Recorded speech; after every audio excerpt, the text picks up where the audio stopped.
Hoje a gente vai falar de um tema que parece mais uma sopa de letrinha. LCA, LCI, CDB, FGC e do que a gente vai tirar de bom dessa sopa de letrinhas.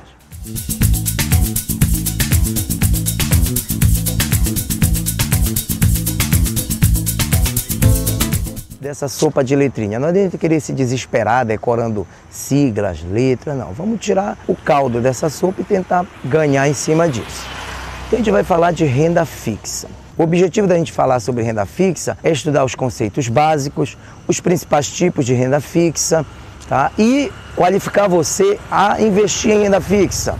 No próprio celular você pode fazer isso, não é preciso ir num banco fazer e é muito fácil. Conceito básico. Renda fixa é todo aquele investimento em que você sabe o quanto vai ganhar no momento do investimento ou pelo menos sabe qual o índice que vai ser balizado o seu investimento. Aquele que você quando contrata, ou seja, quando você investe, já sabe quanto vai ganhar, 8%, 6%, chama-se pré-fixado, ou seja, é fixado no momento que você faz o investimento. O pós-fixado é aquele que você não sabe quanto vai ganhar, mas existe um índice. Pode ser IGPM, IPCA, Selic. Então esses são os pós-fixados. E aquele investimento que a gente vai falar depois, que você não sabe se vai nem sequer ganhar, mas se for muito bem feito, vai ganhar, é a renda variável. Renda variável, ela não tem indexador, ela não tem pré-fixação, não tem nada disso. Então hoje nós vamos nos ater a rendimento fixado, os investimentos de renda fixa. Então, por definição, o que é uma renda fixa? É uma obrigação de uma instituição em relação a você. Quando você investe em renda fixa, você na verdade está comprando um título. A gente fala muito isso em comprar um título. Você está emprestando para a instituição um dinheiro para ela fazer os seus investimentos. Então, quando você investe em renda fixa, você se torna um credor de uma empresa, seja banco, instituição financeira ou empresa de capital aberto. Você empresta para essa empresa e essa empresa vai usar o seu dinheiro para um outro investimento. E a partir daí que as empresas, tanto banco quanto não banco, ganham o seu lucro. Ela lhe paga os juros e empresta para outra pessoa, um financiamento habitacional, veículo, o que seja, pelos juros um pouquinho maior. Essa diferença a gente chama de spread. Esse spread que é o lucro que a empresa tem. Quem pode emitir esses títulos?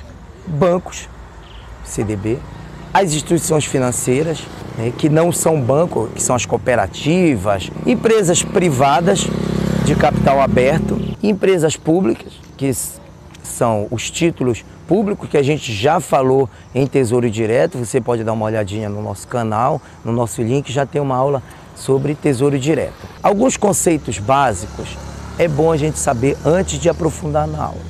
Por exemplo, Fundo Garantidor de Crédito. O que é FGC? Fundo Garantidor de Crédito é uma empresa privada, tá? Não é pública. A gente vê falar Fundo Garantidor de Crédito.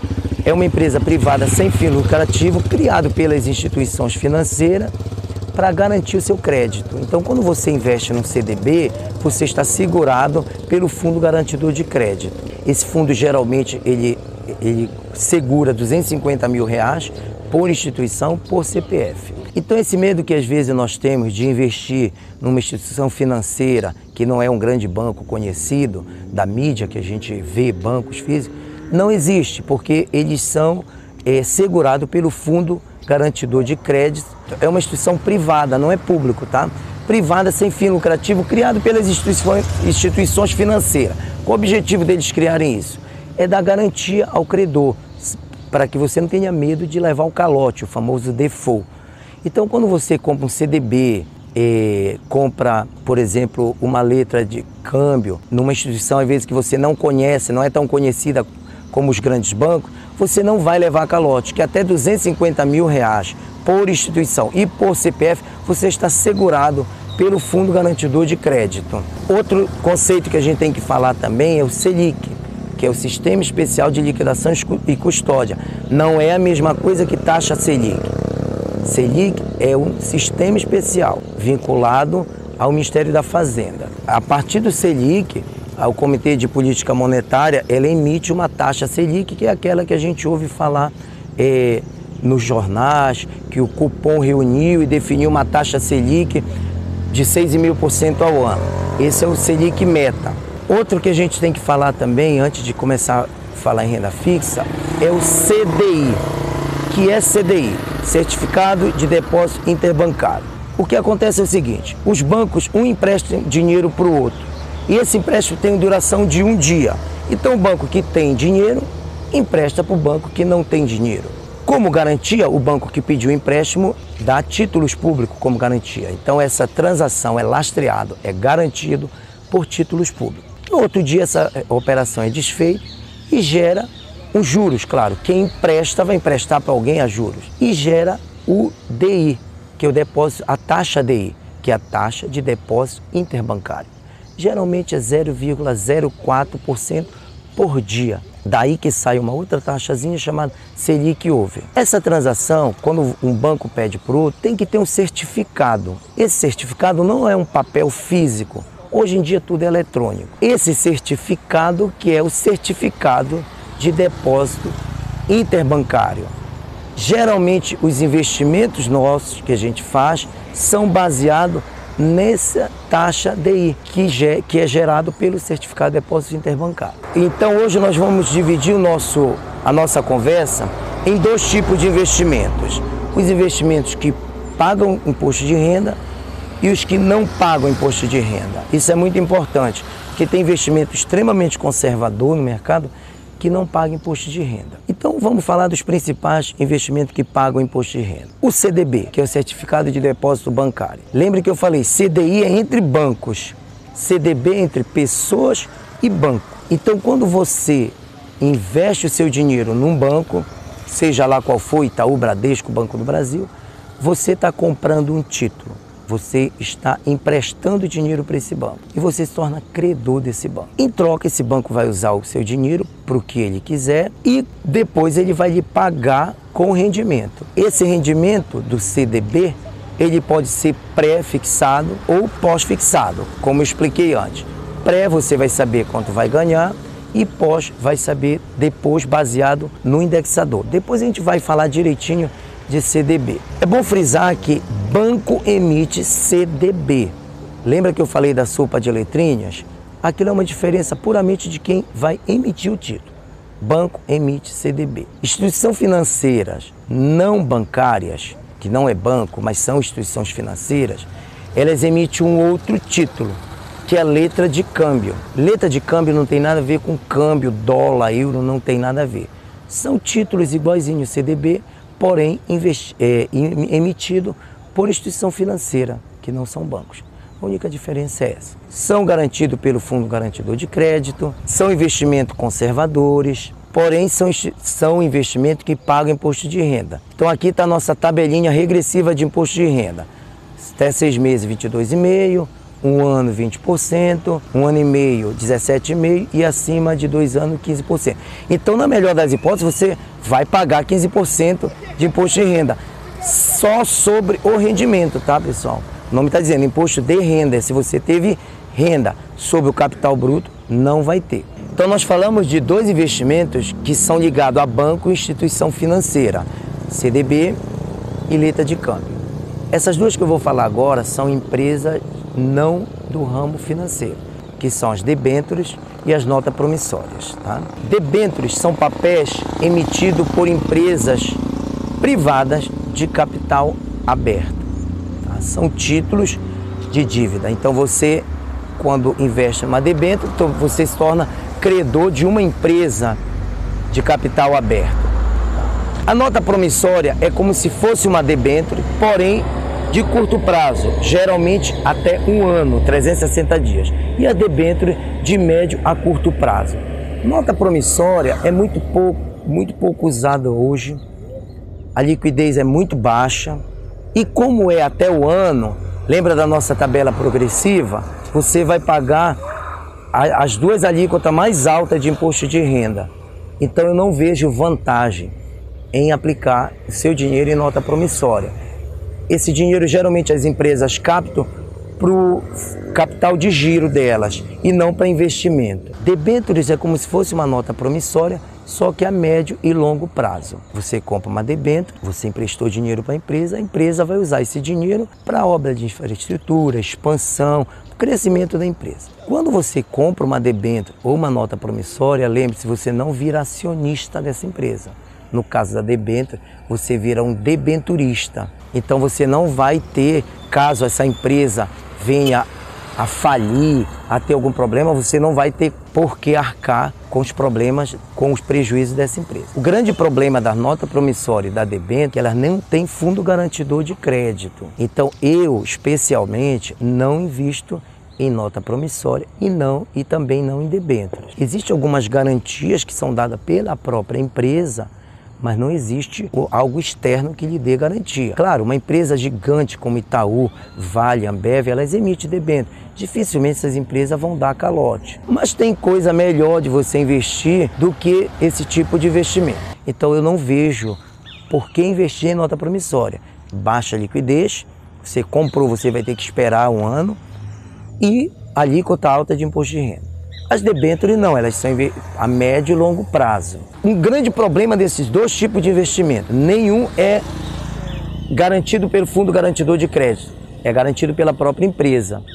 Então, eu não acho grande vantagem investir nisso. Não tem garantia e, além disso, ainda paga imposto de renda alto. Empresas grandes, Vale, Ambev, Itaú, não vão ter grande problema, essas empresas dificilmente vão quebrar, mas tem coisa melhor para investir do que esse tipo de papel. Então quem emite são as sociedades anônimas, empresas SA. Empresa limitada não pode emitir debênture nem nota promissória. E aquelas que são de capital aberto, que é as debêntures que nós compramos, elas têm que estar vinculadas à Comissão de Valor Imobiliário e esses papéis são negociados na Bolsa de Valor.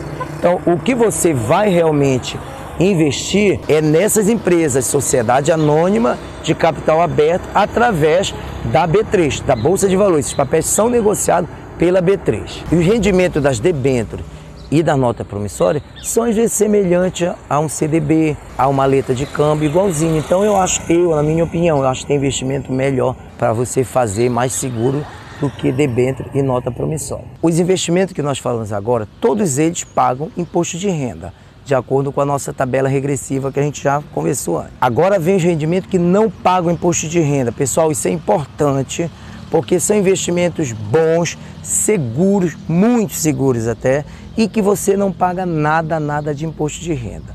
Vou dar aqui um bizu para você. Todo investimento que é lastreado, ou seja, que é garantido por imóveis, como letra de crédito imobiliário, agronegócio, letras de crédito de agronegócio, fundo imobiliário, letras hipotecárias, isso não paga imposto de renda. Então, tudo que você vê que tem como garantia imóveis e agronegócio, não paga imposto de renda. Vamos conversar então sobre os LCI, que é a letra de crédito imobiliário. Qualquer instituição pode emitir uma LCI? Não. Somente instituições financeiras que são regulamentadas pelo Sistema Financeiro Habitacional a emitir créditos imobiliários. Caixa Econômica, por exemplo, é o. Tem outros bancos múltiplos e assim vai. Então, a garantia são os créditos imobiliários. Então, como é que acontece? Você compra um título desse, né? Você se torna credor dessa instituição e essa instituição vai pegar esse dinheiro e investir em crédito imobiliário. No Brasil, nas cidades, com exceção de São Paulo, Rio e Brasília, é R$750 mil o crédito habitacional que a gente chama. Essas outras capitais é R$1 milhão. Passou daí, é o crédito imobiliário. Tanto um quanto o outro, tanto faz um crédito quanto o outro, o investimento é isento de imposto de renda. As letras hipotecárias é muito parecido com o LCI, porém são investimento de mais curto prazo. Então, mesma coisa, instituições financeiras que têm lastro, créditos imobiliários. As LCA são as letras de crédito de agronegócio. Hoje é muito bom com o crescimento do Brasil. Lembre-se que o Brasil é um país do agronegócio. Então, investir em LCA é um investimento muito bom. Grande vantagem desse investimento, os principais que a gente vê, que é o LCI e o LCA, é que ambos são isentos de imposto de renda e ambos são garantidos pelo Fundo Garantidor de Crédito. Lembrando, R$250 mil por instituição, por CPF. A gente sempre recomenda, não ponha, se você tem 250 mil, não ponha 250, ponha 200, porque você vai ter o rendimento. Então você tem que cobrir o seu rendimento também. Então, rendimento pré-fixado é aquele que quando você investe o seu dinheiro, ou seja, quando você compra o título, você sabe o quanto vai ganhar. 6%, 6,5%, 7%. Esse investimento é muito bom quando a taxa de juros do país tende a diminuir. Tá? Então, hoje em dia, o Brasil, a nossa taxa de juros está muito plana, que é a taxa Selic. Então, ela gira em torno de mais ou menos 6,5%. Os pós-fixados são aqueles que é ligado a um indexador e são norteados pelo indexador IGPM, IPCA, Selic. Então você, quando for investir, você vai ver lá IGPM, IPCA e tal. Só que tem os que tem IGPM mais 4%, IGPM mais 3%, por exemplo. Esse 3%, 4% é o que a gente chama de cupom.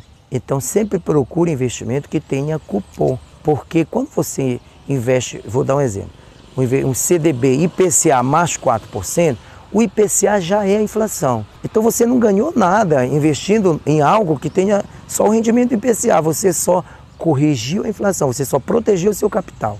O seu ganho mesmo é através do cupom. Aí tem cupom que paga semestral, trimestral, semestral e assim vai. Então sempre dê atenção para pós-fixado mais cupom, que é aquela porcentagemzinha.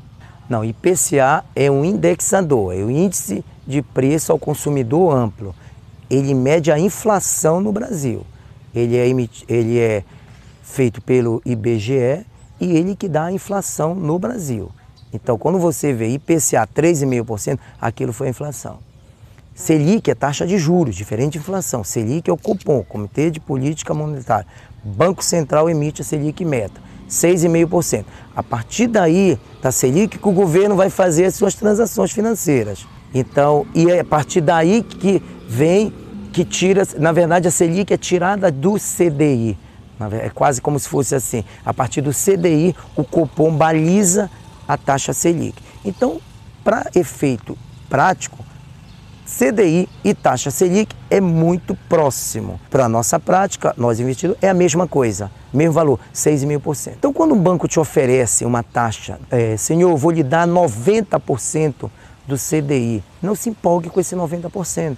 Não é nada, na verdade ele está te dando menos do que a taxa Selic. E no Tesouro Direto você consegue tirar a taxa Selic. Então, cuidado com o gerente de banco quando ele fala esses números que parecem grandes, 90%, 80%, não é grande nada. Ele está te pagando abaixo do rendimento mais básico que tem e mais seguro, que é o Tesouro Direto. Então, pessoal, tendo como resumo dessa nossa conversa, eu diria para você agora, tire o seu dinheiro da poupança. A poupança é conservador? É seguro? É. A poupança também está ligada ao sistema financeiro habitacional? Está. Mas rende muito pouco, rende muito menos do que qualquer investimento. Então tire o seu dinheiro da poupança e comece a investir em algo, sem medo nenhum. Invista uma parte no Tesouro Direto, invista uma parte no CDB e eu diria até uma outra parte dividida em 3, o seu investimento que está na poupança, divida em 3 e coloque Tesouro Direto, CDB e letra de crédito imobiliário. Que, como eu falei, letra de crédito não paga nada de imposto. E todos esses, com exceção do Tesouro Direto, o CDB e a letra de crédito, são garantidos pelo Fundo Garantidor de Crédito. Não tenha medo, você não vai perder o dinheiro, não vão roubar, o banco, não, mesmo que venha falir, você vai receber. E o Tesouro, esse é a garantia soberana, esse não tem como quebrar. Se um dia o governo der calote, o Brasil quebrou junto, então vai quebrar em qualquer investimento. Se houver um calote no Tesouro, vai vir tudo, o Brasil vai quebrar. A maioria dos títulos públicos do governo não está na nossa mão, pessoa física, está na mão de grandes países, Estados Unidos, países da Europa, então não tem como o Brasil dar calote neles. Tira teu dinheiro da poupança, tire amanhã, vá no banco, tire e faça os seus investimentos. Faz no banco? Não vai fazer, porque senão você vai cair na lábia do gerente.